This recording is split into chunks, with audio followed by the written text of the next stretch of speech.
What is one rule that was implemented at your school or work that backfired horribly? My company, as part of its alcohol policy, said you should not drink for at least 4 hours before coming to work. When engineers got called about production problems over the weekend, they all just had a beer, but could be there in about 4 or 5 hours. I think that sometimes it's better to play certain things by ear rather than just making one sweeping rule that applies to everybody. Like, sure, it makes sense to send somebody home if they're too drunk to work, but if you try to fully prevent it with something like this, it's just going to cause more problems than it solves. My high school was trying to prevent a senior prank since the class before us had gotten a little out of hand. They basically told us not to have one, that they would get anyone who did anything in a lot of trouble, yada yada. So someone has an idea. What if we do an anti-prank? The idea had floated around the halls, and everyone knew what we were going to do. For an entire week, every senior was going to bring a potentially threatening item for a senior prank, and do nothing with it. The week starts, and that Monday, nearly the entire senior class carries a banana with them to every class. This is a school of about 2,600 students, 650 graduating class, so there are hundreds of bananas being carried through the halls. Teachers and assistant principals freaking out. By noon, an announcement was made that all bananas needed to be eaten or thrown away, or they would be confiscated. So by that afternoon, every banana was taken away from the student. The next day got even better. Somebody has the idea that we should all bring a gallon jug of water with us to class. And to no one's surprise, and again there's an announcement that they are going to start taking up the water jugs for fear of what we are going to do with them. But this time the students got creative. People are resentful now and not wanting to give up their precious water. Students are getting creative, hiding them in backpacks, avoiding teachers in the hallways, whatever it took to keep their water jugs. But alas, most of the jugs have been confiscated. So the students started taking to social media. Tons of tweets and mentions are going out to the local news stations. TMZ, Oprah, Ellen, you name it. They got mentioned. All of these messages are going out along the lines of, school is confiscating all water, not allowing students to drink water, hashtag high school drought, hashtag we are dying, hashtag send help. You get the picture. Before the end of the day, 2 different news reporters were at our school. Guess we had the last laugh after all. I just think that's kind of a funny idea with everyone carrying around something and it looks like everyone's really suspicious, but then just nothing ever happens. I guess the administration played themselves. In my dorm, if you did something that triggered the smoke alarm, you had to do a safety presentation for everyone on your floor. This was intended to deter pranksters from pulling the alarm. A guy on our floor was making grilled cheese in the kitchenette and burned it, which legitimately triggered the fire alarm. Afterwards, he explained, assuming that since it had been a legitimate alarm and not a prank, that he wouldn't have to do a presentation. He was, of course, wrong. So the next Wednesday night, the entire floor assembled, and we were treated to a 30-minute safety presentation on the dangers of grilled cheese sandwiches. It contained literally nothing about fire safety. It was all choking hazards and cholesterol. Our RA was furious, but the student pointed out that the write-up that he'd been given just said, safety presentation. We didn't get any more presentations after that. Well, yeah, with that kind of wording, you could basically just pull the fire alarm so that you could give a sermon to everyone on your floor, and then just talk about whatever you want. If you violated the dress code policy, you had to wear these really big gray sweatpants or sweatshirts that said DCV in big orange letters, meaning dress code violation. It became a thing to get caught because they were apparently really comfortable. When the admin finally caught on that people were trying to get them on purpose, they changed it so that you got an in-school suspension. Joke's on them for that too. Lots of kids prefer that over being in class. See, if everyone liked the sweatpants and the sweatshirts, why don't they just wear that to school in the first place? Teenagers are just so stubborn that they literally just want to do the opposite of what they're supposed to. Well, it wasn't a school-wide policy, but I had a super annoying French teacher who would constantly hand out detentions for things as inconsequential as walking to the trash can to throw away a piece of paper. She absolutely could not deal with the fact that we periodically might need to actually leave our chairs for a perfectly valid reason. One day she locked herself out of the classroom and nobody would let her back in. Sorry, we aren't allowed to get out of our seats. She had to get the janitor. Yeah, I mean, it's not that I don't believe this one, but it just sounds way too much like a movie script. There was a rule they put in place my freshman year of high school that if you arrived late, like after the first bell, you couldn't park in the parking lot. You'd have to park at the gas station down the highway and walk to school, making you even more late. It stopped after 20 or so people intentionally showed up late to school and made a mass exodus along the highway, on top of a lot of parents complaining. I feel like a lot of schools get the idea that every student there desperately wants to be there, so when you try to punish people saying, if you do something wrong, you're not allowed to come to school, thinking that's going to deter people, but it really just makes a lot of kids be like, okay, well I didn't want to come anyway, so I guess this is a good excuse not to. My high school put in a policy that after the third time you were late, you got detention. They didn't change the absent policy. so tardiness decreased by 52%, and absentees increased 83%. See, every time you think you've plugged up a hole, another bigger one arrives. My school banned all balls over a couple inches in diameter because someone kicked a football through a window during lunch. Most of us that walked home walked past the woods by the golf course and had a ready supply of golf balls as a result. Golf balls were allowed under the new rule due to their size. 3 broken windows in one lunch period later, they weren't. You know, I've never heard of a lunch period that involved letting the kids go out into the field and just play golf, so I feel like this was a bit more nefarious. When I was in kindergarten, during the morning announcements one day, they came on and said, "And please no throwing snowballs. There's a chance you might accidentally get some rocks in them." You could see on the faces of all 20-some students the realization that, oh my gosh, we could put rocks in them. Dude, throwing rocks at each other is like one of the most fun things you can do as a kid. You know, I don't want to stretch out my shirt, but my favorite thing I remember doing was when you would sit like this, put your shirt over your knees, have your arm inside the shirt, and then just put rocks on it, and then just pull it back and flick the rocks at each other. I went to a private school for elementary, where uniforms were strict. If you didn't wear a belt, you'd go to the principal's office and he would make you use a shoestring. Well, when he opened the drawer, there was like 6 different colors, and everybody thought it was really neat. So for a short period of time, there were a bunch of kids coming to school with no belt, so they could wear their lime green shoestring belt. So again, what would happen if they just showed up wearing the shoestring belts on their own? Like, would they get sent to the principal's office and have to wear another one? You know, punishments are not very effective if people are actively wanting the punishment. Don't do anything unless directed by your boss. Any result from this will result in write-up and termination. This was a very literal directive from upper management that took place after an office incident. Our work is very fluid, and our team alone contained 20 people. Needless to say, productivity hit unfounded lows. See, this video should go out to all the control freaks out there, and just to let them know, you cannot be the center of control in everything that everybody does. A new manager got rid of the sofa in the break room so people couldn't nap on their hour-long lunch break. No one overslept or took the piss, but it was good to have the option on a tough day.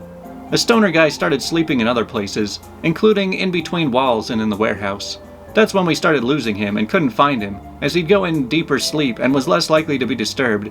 He didn't lose his job somehow. That place had a hard time hiring. It's like, well, we're tired of having everybody hang out in the same place when they're not working, so let's play a little bit of hide and seek. They made a new rule where we had to ask permission to use the restroom during lunch. We all coordinated, and a whole cafeteria would raise their hands at once to request to go.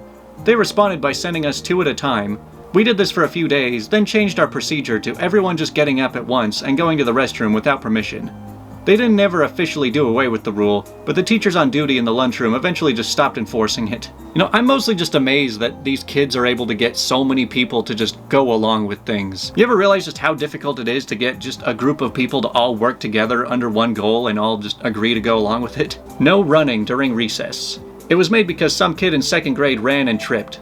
So, for whatever reason, they restricted running for all grades K through 5th. Everyone should know that when you ask a 5 to 10-year-old to not do something, that's the next thing they're going to do. They started running in the halls, the cafeteria, the classrooms, and you bet they ran outside. After a week, the teacher stopped enforcing it and everyone stopped caring. So it's really interesting when you look back at a lot of places, maybe back in like the 70s or the 80s, and so many places were just so relaxed by the standards we have today. I mean, stuff like playground equipment or theme parks or action park, there's just so little regard for safety, and over time, you know, especially with lawsuits, every dangerous thing has been like weeded out one by one, and now we're at the point where there's just like absolutely nothing that could possibly hurt you is ever around. And this may be an unpopular opinion, but I say bring back the danger. I think people really just need to learn how to get hurt and get over it again. My senior year of high school, some guy in my class got an in-school suspension for wearing a headband. He had long curly hair, so the next couple of weeks almost every guy on the football team started wearing headbands in protest. Keep in mind that girls could wear headbands, just not guys.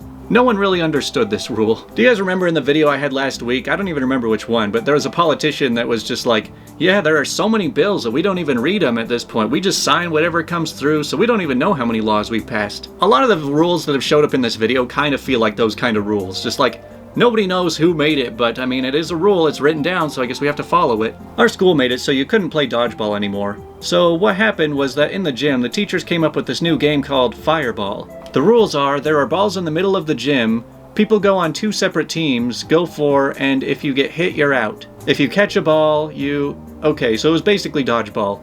Then Fireball was banned, so now there's this new game called Pinball, which isn't involving the machines, unfortunately, but it's basically dodgeball / Fireball, but there's bowling pins that need to be knocked over as well. I think they just gave up after a while. Yeah, see, I remember playing dodgeball in school, maybe back in like 2004, 2005, maybe at the latest.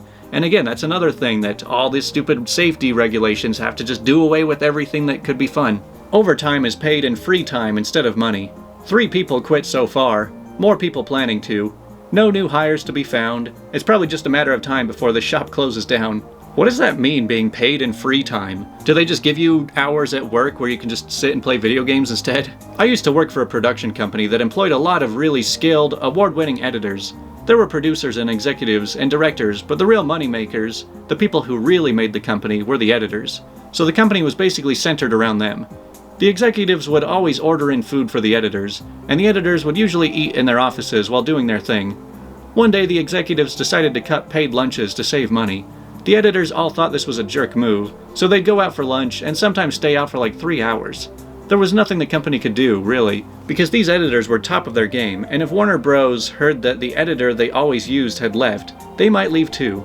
So the company couldn't do anything. They saved maybe $15 per person per day, but lost like 4 hours per person per day. Yeah, now I kind of realize why the people who are super skilled and irreplaceable at work, they basically get treated like kings and can get away with a lot. My high school had a really bad problem with students showing up to class 5 minutes late every day, so they tried 3 different solutions. First, they stopped letting us use lockers. They quickly found out that that just meant that nobody brought their books to class. Next, they decided to ban the use of restrooms between class periods. Teachers started complaining about everyone asking for a bathroom pass as soon as class started, so that was abandoned after a week or so.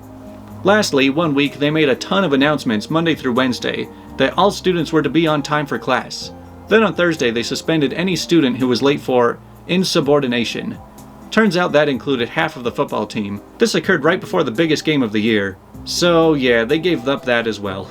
You know, I've never been in any sort of like management roles where you make the rules, but I feel like incentivizing good behavior is a little bit more effective than punishing bad behavior. My 4 years of high school were full of school trying out new policies and procedures to use in the future.